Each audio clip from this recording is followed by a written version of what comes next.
হাম ও হামের উপসর্গ নিয়ে গত ২৪ ঘন্টায় মারা গেল আরও ৯ শিশু। এ নিয়ে মৃত্যু সংখ্যা ছাড়ালো ৩৫০। হামের টিকা কেনায় গাফিলতি ছিল কিনা তদন্ত চলছে জানালেন স্বাস্থ্য সচিব মোহাম্মদ কামরুজ্জামান চৌধুরী। বাংলাদেশ মেডিকেল বিশ্ববিদ্যালয়ে দিনব্যাপী হামের প্রাদুর্ভাব ও উত্তরণের পথ নিয়ে গোলটেবিল বৈঠক আয়োজন করে বাংলাদেশ হেলথ রিপোর্টার ফোরাম। শিশু স্বাস্থ্যের বিপর্যয়ের কারণ ও সমাধান নিয়ে বৈঠকে সংশ্লিষ্টজনরা জানান, গবেষণার তথ্য মতে মায়ের বুকে দুধ খাওয়ানোর হার ৬৫% থেকে হয়েছে ৫৬%। হামের টিকার প্রথম ডোজে বাদ যায় ১৯% শিশু, আর দ্বিতীয় ডোজে বাদ যায় ৩৫% শিশু। র্যাপিড স্যাচুরেশন ফল করার ফলেই বাচ্চাগুলি এক্সপায়ার করতেছে।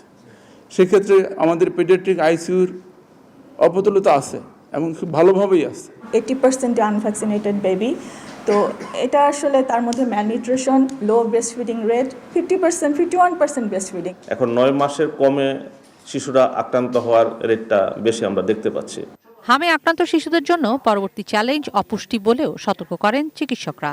ন্যূনতম খাদ্য বৈচিত্র্য যেটুক সেইটুক মাত্র ৩৫% শিশু পায়, আর বাকি যারা থাকছে ৬৫% তারা সেটুকু খাদ্য বৈচিত্র্য পাচ্ছে না। টিকা কেনা হয়েছে কিন্তু টিকা মাঠে যায়নি কেন? তেলের পয়সা নেই। তেলের পয়সা আসতো ওপি থেকে, ওপি বন্ধ করে দেওয়া হয়েছে, রেভিনিউ বাজেটে অ্যালোকেশনটা দেওয়া হয়নি। যখন ভ্যাকসিন ইম্পোর্ট করব তখন 12 মাসের জন্য না, এটা 15 মাসের জন্য।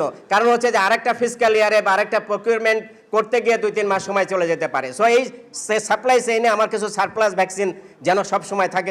এই একটা ইনস্টিটিউট করছে আইপিএইচ, কিন্তু আমাদের দেশ এত জনসংখ্যা, এত বড় একটা দেশ, আমাদের এই ল্যাব প্রত্যেকটা বিভাগে অন্তত হওয়া উচিত। টিকার বিশেষ ক্যাম্পেইন চলমান থাকবে জানিয়ে স্বাস্থ্য সচিব মোহাম্মদ কামরুজ্জামান চৌধুরী বলেন, প্রাইমারি হেলথ কেয়ার ইউনিট নিয়ে কাজ করা হবে। আমরা অ্যাভেলেবল করার জন্য ঔষধ, টিকা, যক্ষ্মার ঔষধ কেনা, এগুলো আমাদের কেনা হচ্ছে।